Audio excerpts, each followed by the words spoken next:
Hello, everyone in English too. Here is a video about leading into textual evidence for the assignment that you're working on.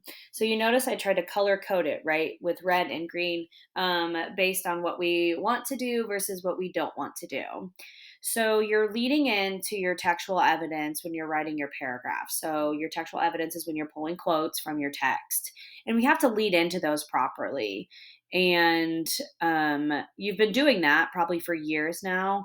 But now we're going to practice adding like the lead-ins need to be a little bit more advanced from what we used to do in like elementary and middle school and maybe even ninth grade.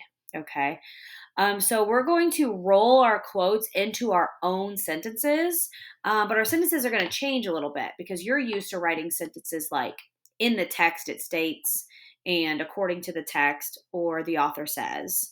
And so we're going to practice using textual evidence from our previous assignment with the song Fast Car and then like looking at these lead ins for the quotes.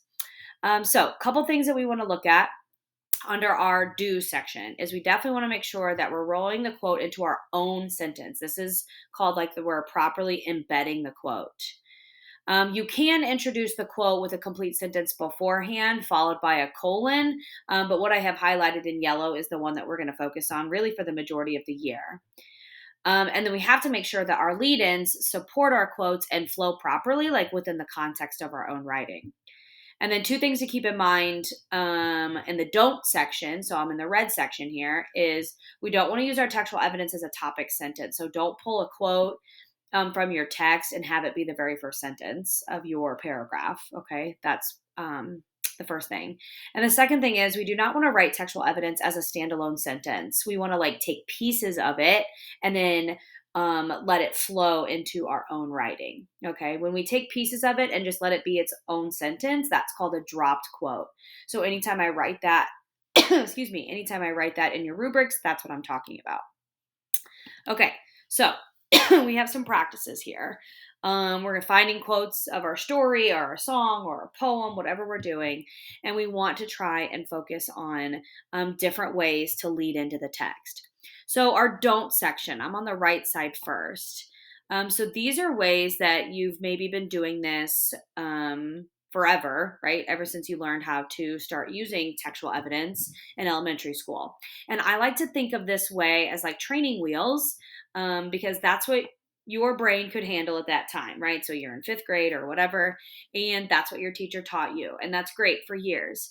But now that our brains are getting bigger and better, and you can complete more advanced writings, we're going to take those training wheels off. So instead of saying in the text it states, or Tracy Chapman says, or the author said, we're going to take those same ideas and we're going to flip them around and write it into our own writings. And so it, like the quote and your writing like blend together, like, and they weave together seamlessly. So it's not any of this introducing it like he said, she said type stuff. So on the left hand side, I took some ideas from you guys' previous writings because some people really nailed it. And so I stole some of those and kind of made a paragraph and with some lead ins that I want you to start looking at as ways to incorporate, textual evidence into your writing and make it flow better. So, in Tracy Chapman's Fast Car, I'm on the left hand side here, the audience could understand the importance of not letting history repeat itself and continuing toxic family legacies. The artist expresses deep emotion regarding her desire to leave town so she's not stuck caring for her alcoholic father. She struggles as she questions her loyalty to the family, and she wonders if the car is, quote, fast enough so we can fly away. So I have highlighted there, and she wonders if the car, as my lead in for talking about the car being fast enough for her to leave her family. Okay. And I use that instead of, in the text she says, right? And then continuing to question what she wants out of life. So there is another lead in.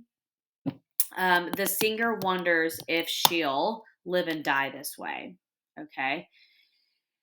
And the reason I did that is, again, because I want to get rid of just that really basic training wheel of Tracy Chapman says we live and die this way, right? And then I want to make it sound like it's just flowing a little bit better within my own paragraph. Okay, so I have it color coded with green and red on what we want to do.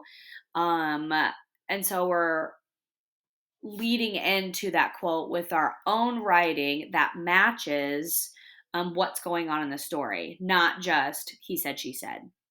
So, okay, now it's your turn. I want you to go back and look at your formatives 1 and 2 from the story 11 and the story interlopers. And then you take a look here. You're going to write your previous lead in, like if you did according to the text or the character says or whatever. And then we're going to take it one step further and add that new lead in. That is your assignment for this one. And just email me with any questions. Thanks, guys. Bye.